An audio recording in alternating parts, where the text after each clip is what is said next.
All right.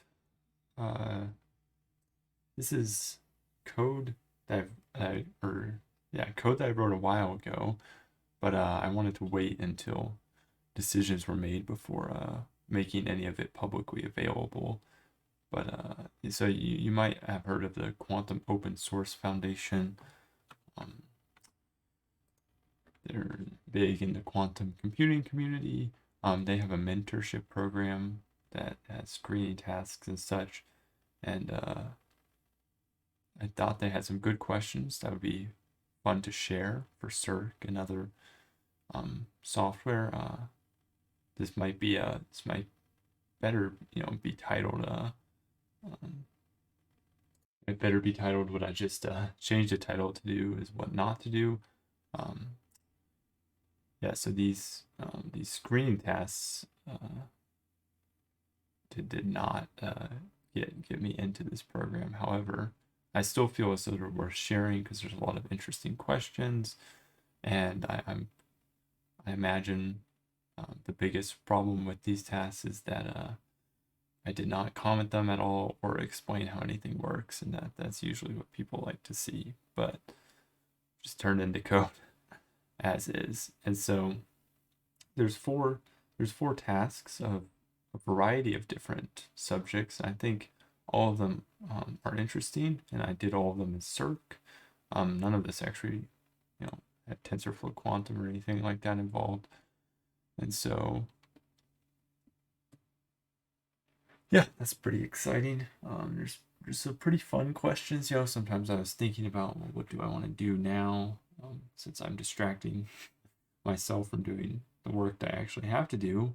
What project should I do? And so these were some good ideas. And so without further ado, we can get straight into it.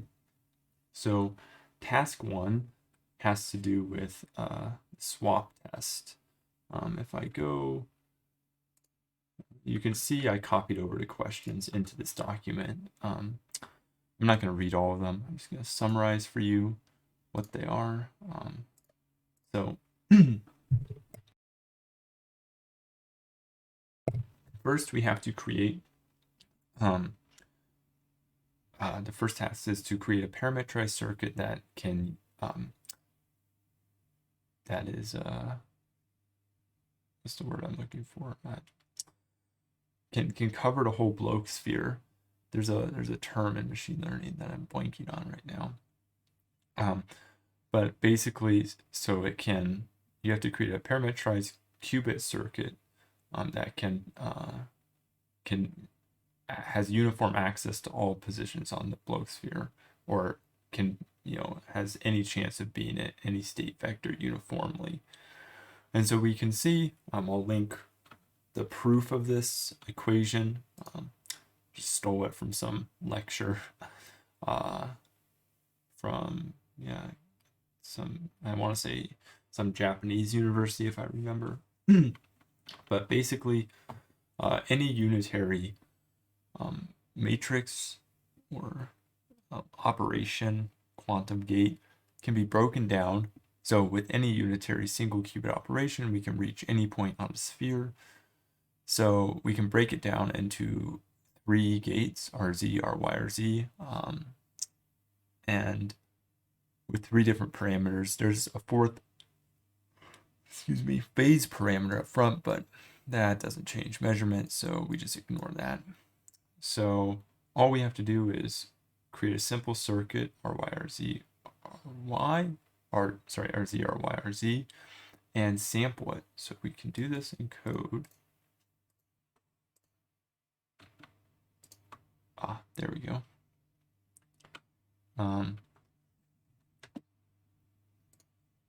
Right here. So you can see that I have it sort of broken out by problems. I guess this is sort of problem 2. So we create our circuit for, we have to show that this is, although this is like a well-known proof, in order to show,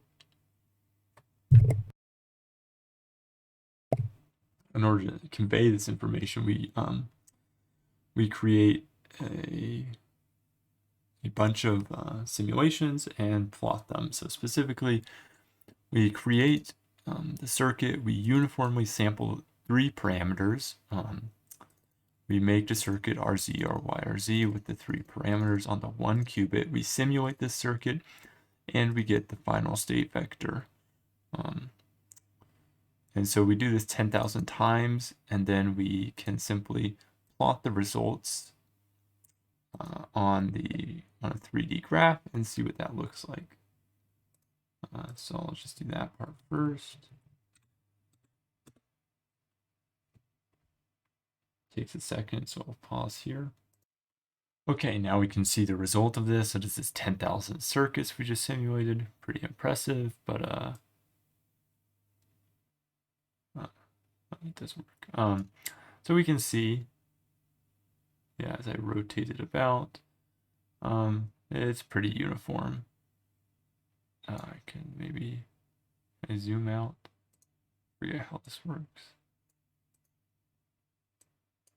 Yeah, I don't know what, but you can see this is clearly a uniform distribution over the Bloch sphere. So we can delete this window. There we go. And now we can get on to the second task. The second task is a little more complex. Second task has to do with the swap test. So the swap test is a way of comparing the similarity of, two unknown quantum states. So you have this this thing here you don't know, and you have this thing here you don't know, and you want to see how similar they are. Well, you can use this. So you put a qubit into a 0 state into a superposition, do a controlled swap, undo the superposition, and measure it. And so you can either remember, you can measure a 0 for up or 1 for down, and the probability of measuring a 0 is what this swap test is about. So if the states are the same, i.e. their inner product is 1, they're the same exact state, you'll always measure a 0 out of this because there is the swap function, right? If the states are the same, then the swap function doesn't result in anything up here. So we create a superposition and we collapse it back down to its original state. This doesn't do anything if they're the exact same. However, if they are not the exact same, we're going to get a number between 1/2 and 1. 1/2 is if they're perfectly orthogonal. So if this was, for example, 0 and this was, for example, 1, then we're going to get the 1/2. And the reason this is the case is because we have to swap. The swap is fully doing something, or because they're orthogonal, it collapses it down into just measuring 1/2. So 0 and 1 are equally likely. I know that's not very mathematical. You can go on the Wikipedia page if you want to see the full derivation of how the swap test works, but that's the intuitive understanding. Because the states are orthogonal, their effect is maximal using the swap operation. If they're the same, the swap does nothing. And so that's some intuitive explanation. Mathematically, you can go look at the Wikipedia page. They actually do a decent job of the whole mathematical derivation. So now we can get into the code.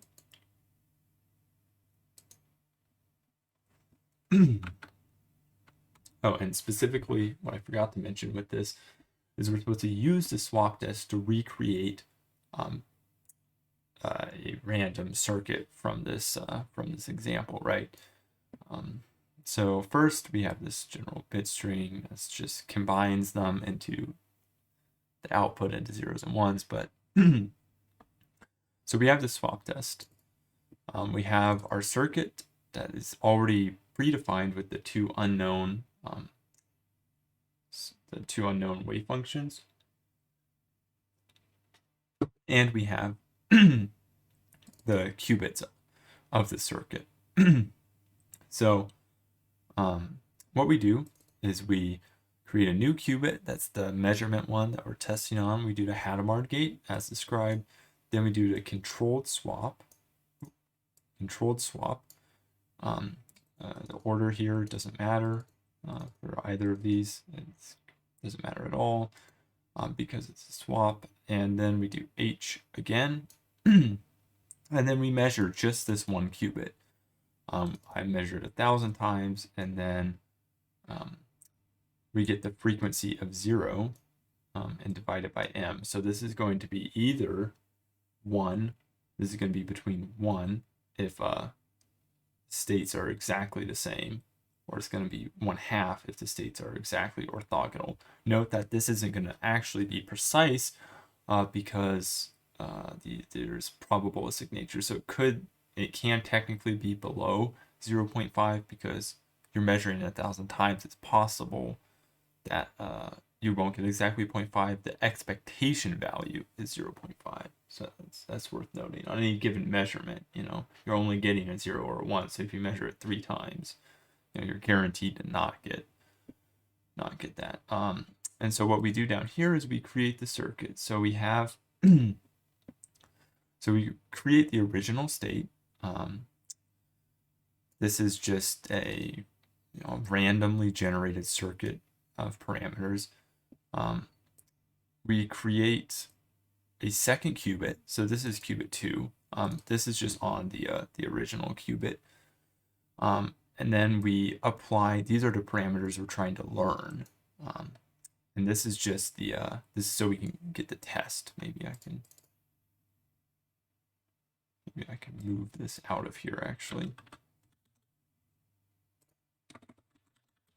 There we go. So this is the 2 qubits we're going to be doing a swap test on. And so we print the original parameters. We get the new circuit with these trainable parameters. We can see here these are what we're trying to update, right? To recreate the same circuit.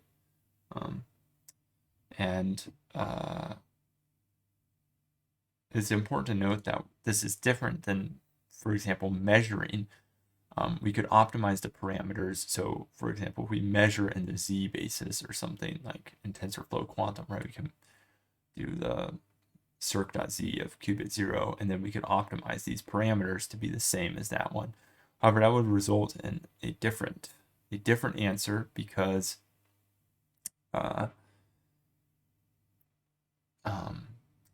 we're optimizing specifically for the state, not for any basis measurement. So I think if we did the expectation value of x, y, z and optimize for all 3, then I think that would be the same in TensorFlow Quantum, but I'm not 100% sure on that one.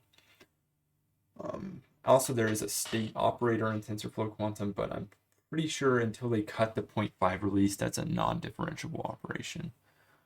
So anyway, we print the original parameters and we show the circuit. Then we create this optimizable function. So because we're trying to make this prob function as big as possible, that's the same as minimizing something, or maximizing something is the same as minimizing the negative. In this case, it's not the negative, it's just 1 minus. But you can see that, I mean, it's the same thing. It's just an optimization. It doesn't matter. 1 minus is just nice. It's a nice form because it will be 0 at the optimum. Aesthetically, I just like that, but it doesn't actually matter because maximizing is the same as minimizing the negative.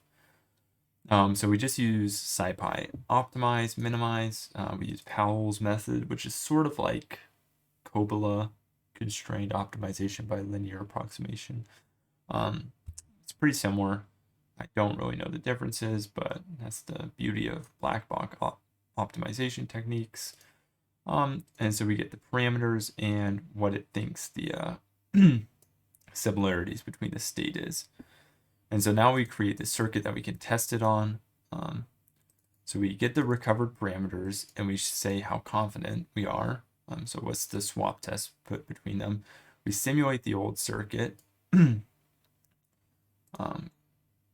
So we simulate the old circuit, which has the original params.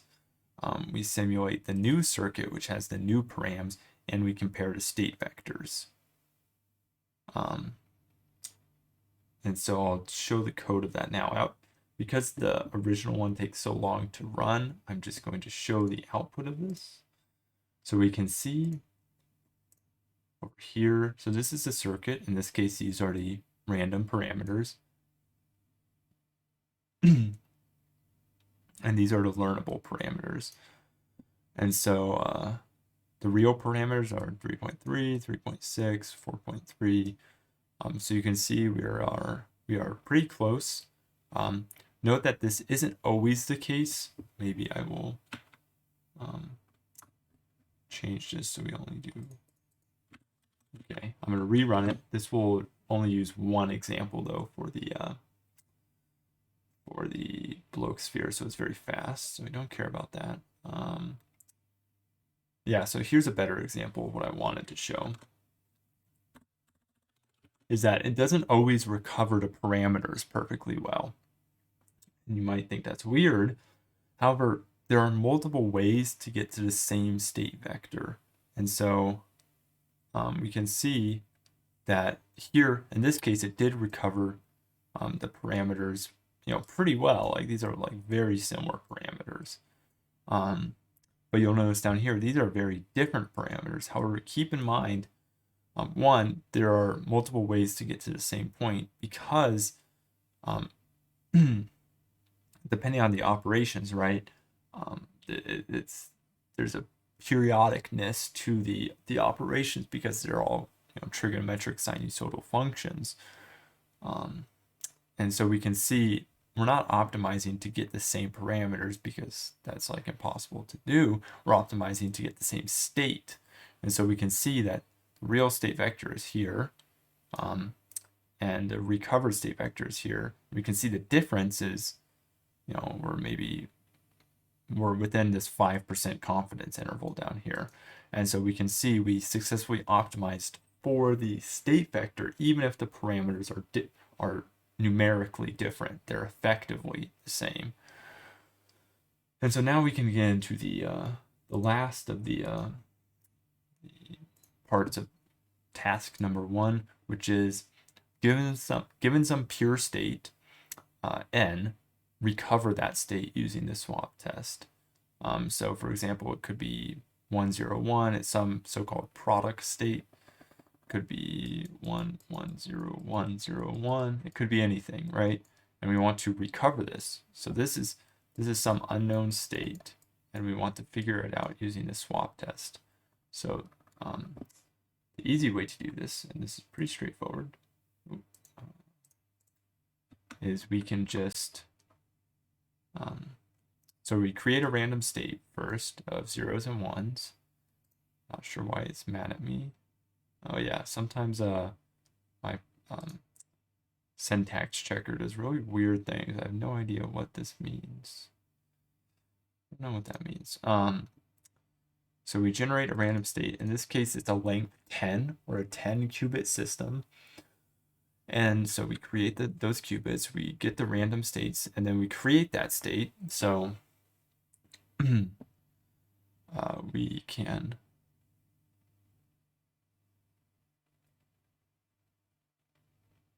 so we generate this state by using by either doing no operation on it. So if we want to create the 1 state, we apply the X gate. If we want the 0 state, we can just apply identity, which does nothing. That's just a filler, so it like recognizes that qubit is part of the circuit. So we get this random state, and then we generate it via a circuit. Then we get an extra qubit, and then we apply the X gate to the extra qubit. And so this is seeing, it doesn't really matter how you do this, but this is saying, is this in the 1 state? So absolute confidence would be if you measure 1, this is in the 1 state. So the reason this qubit is here, I should specify, this is not the qubit we're doing the swap test with. We're not measuring this qubit. This is a qubit we're just creating because we know the state of this qubit. So therefore, this allows us to measure the differences between states. So we know this qubit is in state 1, even if we don't know what the other qubits are in. So therefore, if we do the swap test between this qubit and every other qubit on our state vector or in our system, then we can know, okay, if they're very similar, or if the swap test returns 1, then we know that the state of that qubit is 1, because we know the state of this provided qubit. And if they're not similar, then they're 0. And theoretically, they should be perfectly orthogonal or not, because they're all pure states, but that's not always the case. So we do the swap test for every single, we use the same swap test code as way up here. And we do the swap test for the circuit, and we just do it between the extra qubit and the specified qubit. So we'll go through and we can see the outcome. You probably already noticed is correct. There we go. We can see in both cases this is correct. It's a random state, and this is all possible because we have a random qubit, or a not random but a defined qubit, the user defined qubit that we can use the swap test to compare to. So this was, return this to normal. So this was the task 1 of the Quantum Open Source Foundation Applications What Not to Do series. And so the other tasks, I'll give you a heads up. Task 2, which we'll be covering next, has to do with quantum error correction, which everything I do in this task, which is pretty straightforward, is literally everything I know about quantum error correction. So that's not my favorite one. But then task 3 is actually building a quantum circuit simulator from scratch, and this one's pretty fun. I like this one. So this is sort of different. No Cirq, no TensorFlow Quantum, just good old NumPy. And task 4 is weighted max cut QAOA, and this one's done in Cirq. So that's pretty exciting. My QAOA is in TensorFlow, and it's kind of jank, I'll be honest. I think there's some problems with it. It may not be perfect, so this is a good opportunity to revisit QAOA. So those are 4 tasks. So I hope you're excited as I am to do this What Not to Do series.